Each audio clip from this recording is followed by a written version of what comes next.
नमस्कार दोस्तों, आप पढ़ रहे हैं कक्षा 12वीं एनसीईआरटी गणित, जिसमें आज हम देखेंगे प्रश्नावली 3.2 का 7वां क्वेश्चन। तो देखिए यहाँ 7वां क्वेश्चन क्या है, x तथा y का मान ज्ञात कीजिए। यदि सबसे पहला सवाल है कि x प्लस वाई का मान एक आव्यूह के बराबर दिया गया है और x माइनस वाई का मान भी एक आव्यूह के बराबर दिया गया है। तो यहाँ पे आप समीकरण के रूप में आव्यूह दिए गए हैं, तो आप इन्हें हल करके x y के मान कैसे निकालेंगे। तो देखिए सबसे पहले लिखा हमने दिया है, हमें x प्लस वाई का मान एक आव्यूह के बराबर दिया गया है और x माइनस वाई का मान भी एक आव्यूह के बराबर दिया गया है। यदि हम देखें इसे समीकरण 1 मान के चलें और इसे समीकरण 2 मान के चलें। अब देखिए हम इन दोनों समीकरणों को हल करके x और y के मान ज्ञात करने हैं। तो देखिए हम कैसे ज्ञात कर सकते हैं। देखिए यदि इन दोनों समीकरणों को हम जोड़ देते हैं तो y से y तो कट ही जाएगा और आपको केवल x बचा होगा, तो x का मान आराम से आप निकाल सकते हैं। तो हम क्या कर रहे हैं, समीकरण 1 और समीकरण 2 को जोड़ देते हैं। तो हमने लिखा समीकरण 1 प्लस समीकरण 2 से। तो देखिए यदि आप दोनों को जोड़ेंगे तो यहाँ y और y तो कट जाएगा, लेकिन 1x और 1x कितना x हो जाएगा, 2x। तो यहाँ 2x बराबर, देखिए यहाँ भी यह आव्यूह और यह आव्यूह जुड़ेगा तो क्या बन जाएगा। देखिए यहाँ पे संगत अवयव जोड़ेंगे, 11वां 11वें में जोड़ेंगे, 12वां 12वें में, और यहाँ पे 21वां 21वें में, 22वां 22वें में जोड़ेंगे। तो 7 में 3 यदि आप जोड़ेंगे तो 7 3 10, 0 में 0 जोड़ेंगे तो 0 ही होगा, 2 में 0 जोड़ेंगे तो 2 होगा, और 5 में यदि आप 3 जोड़ेंगे तो कितना होगा, 8 होगा। तो देखिए यहाँ पे 2x बराबर एक आव्यूह प्राप्त हुआ है। यदि हम देखें यहाँ से तो x बराबर 2 गुणा में जो थे यहाँ पे आएंगे बटे में, तो 1/2 बन जाएगा। और जो आव्यूह था आपका वो क्या है, 10 है, 0 है, 2 है और 8 है। अब आप क्या करेंगे, 1/2 का हर एक अवयव के साथ गुणा करेंगे। तो 1/2 का जब 10 के साथ गुणा करेंगे तो 2 पंचे 10, यहाँ पे 5 प्राप्त हो जाएगा। और 1/2 का 0 के साथ करेंगे तो 0 आएगा, 1/2 का 2 के साथ तो 2 से 2 कट गए, 1 आएगा। 1/2 का 8 के साथ करेंगे तो 2 चौके 8, 4 प्राप्त होगा। तो इस प्रकार से हमें x का मान प्राप्त हो गया है। तथा यदि हम देखें अब हमें y का मान और ज्ञात करना है, तो देखिए चाहे तो आप x का मान किसी भी समीकरण में रख के y का मान ज्ञात कर सकते हैं, या फिर देखिए अभी हमने समीकरणों को जोड़ा था। यदि हम समीकरण 1 में से समीकरण 2 को घटा देते तो हमें क्या प्राप्त होता, समीकरण 1 माइनस समीकरण 2 से। तो देखिए x में से x घटाते तो x कट जाएगा। अब y में से माइनस y को आप घटाएंगे तो माइनस माइनस यहाँ प्लस बन जाएगा। इस वजह से 1 और 1 2y यहाँ पे आपका बन जाएगा। और यदि यहाँ 2y बनेगा तो यहाँ इस आव्यूह में से इस आव्यूह को घटाने पे क्या बना होगा, देखिए यहाँ भी संगत अवयवों का घटाना करेंगे। 7 में से आप 3 को घटाएंगे 4, 0 में से 0 घटाएंगे 0, 2 में से 0 को घटाएंगे 2 आएगा, 5 में से 3 को घटाएंगे 2 आएगा। और आगे देखिए अब 2y का मान एक आव्यूह के बराबर आया है, लेकिन हमें तो चाहिए y, मतलब 2 गुणा में है, उस तरफ ले गए तो 1/2 बन जाएगा। और जो आव्यूह था आपका 4 0 2 2, तो वो आव्यूह लिखा। अब देखिए 1/2 का हमें क्या करना होगा, हर एक अवयव के साथ गुणा करना होगा। तो 1/2 का जब 4 के साथ करेंगे तो 2 दूनी 4, यहाँ पे 2 आ जाएगा।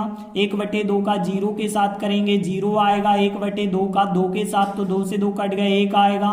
1/2 का फिर 2 के साथ करोगे तो फिर 1 आएगा। तो इस प्रकार से हमें y का मान भी प्राप्त हो गया। तो आप लास्ट में लिख सकते हैं, कहता है हमें x का मान प्राप्त जो हुआ है वो कितना प्राप्त हुआ है, 5 0 1 4x का मान प्राप्त हुआ है। तथा y का मान क्या प्राप्त हुआ है, तो y बराबर भी आप लिख दें। तो यहाँ पे 2 0 1 1 हमें y का मान प्राप्त हुआ है। तो इस प्रकार से 7वें का पहला क्वेश्चन कंप्लीट हुआ। इसके बाद देखिए 7वें का दूसरा खंड है कि 2x प्लस 3y का मान एक आव्यूह के बराबर है और 3x प्लस 2y का मान भी एक आव्यूह के बराबर है। तो देखिए यहाँ पे दिए गए हैं 2 समीकरण दिए गए हैं। इसे मान के चले हम पहला समीकरण और इसे मान के चले हम दूसरा समीकरण। अब देखिए जैसा हमने सवाल किया था और इस सवाल में थोड़ी सा अंतर गुणांकों में है, क्योंकि यहाँ पे देखें तो 2 है, यहाँ 3 है, यहाँ 3 है, यहाँ 2 है, लेकिन वहां गुणांक एक एक थे, इस वजह से कोई प्रॉब्लम नहीं हुई। लेकिन यहाँ भी यदि आपने विलोपन विधि पढ़ी होगी तो विलोपन विधि में क्या करते हैं, पहले हम गुणांक समान करते हैं। देखिए यहाँ 3 है, यहाँ 2 है, इन समीकरणों को जोड़ने से कुछ नहीं होगा, घटाने से भी कुछ नहीं होगा। हम क्या करते हैं, पहले गुणांक समान कर लेते हैं। तो गुणांक समान कैसे करेंगे, देखिए जैसे हम y के करें या x के करें कोई अंतर नहीं होता है। देखिए जैसे हमने सोचा y के करने हैं तो y के कैसे करेंगे, एक जगह 3 है, एक जगह y का गुणांक 2 है, तो हम 2 का गुणा पहले समीकरण में कर देंगे और 3 का गुणा दूसरे समीकरण में कर लेंगे। तो देखिए हमने लिखा समीकरण 1 में 2 का गुणा हम करने वाले हैं और समीकरण 2 में 3 का गुणा। तो देखिए यदि हम यहाँ 2 का गुणा करेंगे तो 2x में 2 का गुणा करेंगे तो यहाँ पे 4x बन जाएगा, यहाँ पे 2 का गुणा करेंगे तो 3 दूनी 6y बन जाएगा। अब देखिए 2 का गुणा करना है यदि किसी अवयव में तो अवयव के हर एक अवयव से करना होगा फिर, तो यहाँ पे 2 दूनी 4 हो जाएगा, यहाँ 2 3 6 हो जाएगा, 2 चौके 8 हो जाएगा, 0 का करेंगे 2 में तो 0 ही रहेगा, कोई प्रॉब्लम नहीं है। तो देखिए यहाँ बस जरूरी है ध्यान रखना कि 2 का गुणा किसी अवयव के में यदि आप करते हैं तो हर एक अवयव से करना होगा। अब देखिए यहाँ पे आप 3 का गुणा करेंगे तो 3 का गुणा होगा 9x होगा, 3 का गुणा यदि आप करेंगे तो 3 दूनी 6y हो जाएगा बराबर। देखिए यहाँ पे भी आप 3 का गुणा करेंगे यदि इस अवयव में तो 3 का गुणा हर एक अवयव से करना होगा, 3 दूनी 6 होगा, यहाँ भी 3 दूनी 6 होगा, 3 एकम 3 होगा और 3 पाँचे 15 होगा। अब देखिए यहाँ पे जो भी आपके समीकरण बन गए, मान के चलिए ये समीकरण हो गया आपका 3 और ये समीकरण हो गया 4। आप देख सकते हैं समीकरण 3 और 4 में y के गुणांक समान हो चुके हैं, 6y और 6y। यदि आप इन्हें घटा देते हैं तो केवल x बचा होगा। तो हम क्या करते हैं, समीकरण 4 की बात करें, यहाँ 9x है और यहाँ 4x है, तो समीकरण 4 थोड़ी बड़ा लग रहा है यहाँ x में, इस वजह से हम क्या करते हैं, समीकरण 4 में से समीकरण 3 को घटाएंगे। तो हमने लिखा समीकरण 4 माइनस समीकरण 3 से। तो देखिए 4 में से यदि आप 3 को घटाएंगे तो क्या होगा, 9x में से 4x को यदि आप घटाएंगे तो आपके लिए 5x बचा होगा। यहाँ पे 6y में से 6y तो अलग हो गए और फिर बराबर इसमें से यदि आप इसको घटाते हैं तो देखिए क्या बचा होगा, यदि हम देखें 6 में से 4 को यदि आप घटाएंगे तो बचा होगा 2, माइनस 6 में से 6 को ही यदि आप घटाएंगे तो यहाँ माइनस के 12 हो जाएंगे। यदि आप -3 में से 8 को घटाएंगे तो माइनस के 11 हो जाएंगे, 15 में से 0 को घटाएंगे तो 15 हो जाएंगे। तो 5x का मान आया इस अवयव के बराबर। और देखिए आगे यदि आप करेंगे तो x का मान चाहिए, तो देखिए x बराबर क्या मिलेगा, 5 यहाँ गुणा में है तो वो बटे में आ जाएगा, 1/5 बन जाएगा। और देखिए यहाँ जो अवयव था 2 -12 और -11 और 15 वो अवयव आपको लिखना होगा। अब देखिए x का जो मान होगा इतना आ गया है, लेकिन इसे आप आगे और भी सॉल्व कर सकते हैं। 1/5 का हर एक अवयव के साथ गुणा कर दें तो देखिए 1/5 का जब आप 2 के साथ करेंगे तो यहाँ पे बन जाएगा 2/5, यहाँ पे बन गया 2/5, यहाँ 1/5 का -12 के साथ करेंगे तो -12/5 हो जाएगा, 1/5 का -11 के साथ करेंगे -11/5 होगा, 1/5 का 15 के साथ तो 5 3 15, यहाँ पे 3 प्राप्त होगा। तो इस प्रकार से x अवयव का मान तो हमें पता चल गया। अब देखिए जो x का मान आया है उसकी हेल्प से आप y का मान निकालेंगे, तो x का मान आपको किसी ना किसी समीकरण में रखना पड़ेगा। जैसे हम x का मान समीकरण 1 में रखते हैं, तो देखिए हम x का मान यदि समीकरण 1 में रखेंगे तो ध्यान देना 2 लिखना होगा पहले तो हमें, फिर x का मान लिखना होगा। तो देखिए हमने 2 लिखा, फिर x का जो भी मान था यह x का मान लिखेंगे, तो 2 लिखा, फिर x का मान, और फिर देखिए कितना है 3y बराबर कुछ अवयव है तो यहाँ +3y लिखा, और बराबर में जो अवयव है वो क्या है 2 3 4 और 0 है तो वो आव्यूह भी हमने लिखा। अब ध्यान देना, यहाँ 2 का गुणा यदि आप करेंगे तो क्या होगा, 2 का गुणा हर एक अवयव से करना होगा। तो यहाँ 2 दूनी 4/5 हो जाएगा और यहाँ 12 दूनी 24/5 हो जाएगा। और फिर यहाँ पे देखिए 2 11 22 हो जाएगा, 22/5 हो जाएगा यहाँ पे। और 2 का गुणा 3 के साथ करेंगे तो 6 हो जाएगा और प्लस 3y बराबर जो आव्यूह चल रहा है वो आव्यूह आप लिख दें तो 2 3 4 0 चल रहा है, वो आव्यूह हमने लिखा। अब देखिए हम 3y बराबर यदि बात करें तो इस आव्यूह का हमें पक्षांतर करना होगा। और जब आप पक्षांतर करेंगे तो देखिए क्या प्राप्त होगा, 2 3 4 0 ये आव्यूह लिखा। और जब कोई भी आव्यूह उस तरफ जाएगा तो पक्षांतर में वो ऋणात्मक हो जाएगा, क्योंकि ये धनात्मक कोई चिन्ह नहीं है। जैसे संख्या धन की होती है उस तरफ जाता है तो ऋण की हो जाती है, तो ऋण की संख्या हो गई। देखिए क्या है, यहाँ पे 4/5 है और माइनस के 24/5 है और यहाँ पे माइनस के 22/5 और 6 है। तो जो भी आव्यूह था बस पक्षांतर करके आपको वो आव्यूह लिख देना है, लेकिन ध्यान रखना है कि ऋण चिन्ह जरूर आगे लगाएं। अब देखिए ध्यान से समझना कि 3y बराबर, अब देखिए यदि आप इस आव्यूह में से इस आव्यूह को घटाते हैं तो क्या प्राप्त होगा। तो देखिए हमें 2 में से 4/5 को घटाना होगा, तो 2 - 4/5 करेंगे यदि तो 5 दूनी 10 में से 4 घटाएंगे तो 6/5 आएगा। तो हमने यहाँ पे 6/5 लिखा। 3 माइनस ये संख्या करेंगे तो 3 प्लस ये संख्या हो जाएगी।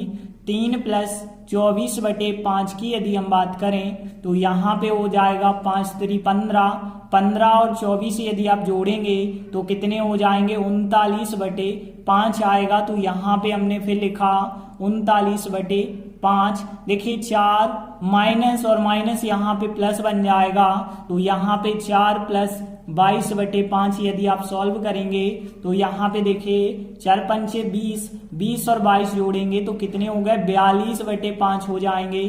तो यहाँ पे 42/5 और देखिए 0 - 6 करेंगे तो कितना आएगा, केवल -6 ही आएगा, तो -6 हमने लिखा।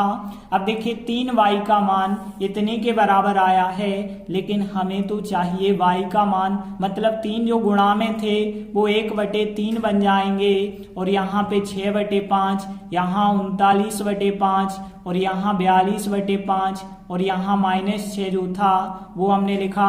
अब देखिए 1/3 का हर एक अवयव से आपको गुणा करना होगा, तो देखिए y बराबर क्या मिलेगा, 1/3 का जब करेंगे तो 3 दूनी 6, यहाँ पे बच जाएगा फिर 2/5, यहाँ 3 से कट जाएंगे 39, तो 13 × 39 तो 13/5 बच जाएगा और यहाँ पे 14 × 42 होता है तो 14/5 आ जाएगा। और 3 से 6 को काटेंगे तो 2 बार कटेगा तो -2 आ जाएगा। तो इस प्रकार से y आव्यूह का मान हो जाएगा। तो देखिए y आव्यूह का मान यह हो गया और x आव्यूह का मान हमने यह निकाला था। तो लास्ट में आप लिख देंगे कि x और y आव्यूह, तो आप लास्ट में लिख देंगे x बराबर यह आव्यूह और y बराबर यह आव्यूह, आपका आंसर हो जाएगा। तो 7वें का दूसरा प्रश्न भी कंप्लीट हुआ। इसके बाद देखिए 8वां क्वेश्चन है, x तथा y ज्ञात कीजिए और y का मान दिया गया है एक आव्यूह के रूप में और 2x + y का मान भी एक आव्यूह के रूप में दिया गया है। तो देखिए दिया गया है y का मान एक आव्यूह के रूप में और 2x + y का मान भी आव्यूह के रूप में। अब पूछा क्या गया है, x तथा y ज्ञात कीजिए। देखिए y तो यही होगा क्योंकि y तो आव्यूह पहले से दिया गया है, y को तो आप अलग से ज्ञात नहीं कर पाएंगे, x को बस हम ज्ञात करेंगे। तो कैसे ज्ञात करेंगे, यहाँ पे इसमें हम मान रख देंगे। तो देखिए हमने क्या किया, 2x लिखा प्लस y के स्थान पे y का मान रखा है, तो y का मान है 3 2 1 4, तो यहाँ y का मान रख दिया है बराबर जो भी आव्यूह था आपके पास 1 0 -3 2 लिखा हमने। और यहाँ पे लिख देना कि y का मान रखने पर, देखिए y का मान रखने पर यहाँ पे बगल में आप लिख भी देना कि y का मान रखने पर, तो 2x y का मान रखा बराबर जो आव्यूह था वो आव्यूह लिखा। अब देखिए 2x बराबर इस आव्यूह का पक्षांतर करेंगे और आव्यूह का पक्षांतर करते हैं तो हमने पिछले ही सवाल में देखा था कि उस आव्यूह के आगे यदि धन का चिन्ह था तो अब ऋण का चिन्ह लग जाएगा, क्योंकि पक्षांतर में चिन्ह बदल जाता है। तो यहाँ पे ऋण का चिन्ह लगा दिया है। अब देखिए यहाँ 2x बराबर यदि आप घटाएंगे तो देखिए 1 में से 3 को यदि आप घटा देते हैं तो -2, 0 -2 करेंगे -2 आएगा, और -3 में से 1 को घटाएंगे -4 होगा, 2 में से 4 को घटाएंगे -2 होगा। तो 2x बराबर अभी आव्यूह आया है, लेकिन हमें तो x का मान चाहिए, तो फिर x बराबर 2 जो गुणा में थे बटे में आप लिख देंगे 1/2 -2, और यहाँ पे भी -2, और यहाँ -4, यहाँ -2, और आगे यदि आप करेंगे तो 1/2 का हर एक अवयव से गुणा करना होगा। 1/2 का 2 से करेंगे तो 2 से 2 कट जाएगा, माइनस का 1 आएगा, यहाँ भी माइनस का 1, लेकिन यहाँ 2 दूनी 4 होगा तो माइनस के 2 आएगा, यहाँ पे भी माइनस का 1 आएगा। तो इस प्रकार से x आव्यूह ज्ञात हो गया और y पहले से ही था, तो आप लास्ट में लिख सकते हैं कि अतः x और y आव्यूह। तो देखिए लास्ट में आप लिखेंगे अतः x बराबर जो हमने x का मान निकाला है वो x आव्यूह, और y बराबर भले ही क्वेश्चन में दिया गया था तो y आव्यूह। तो इस प्रकार 8वां क्वेश्चन भी कंप्लीट हुआ। अब हम आगे के वीडियो में आगे के सवाल करेंगे। तब तक के लिए धन्यवाद।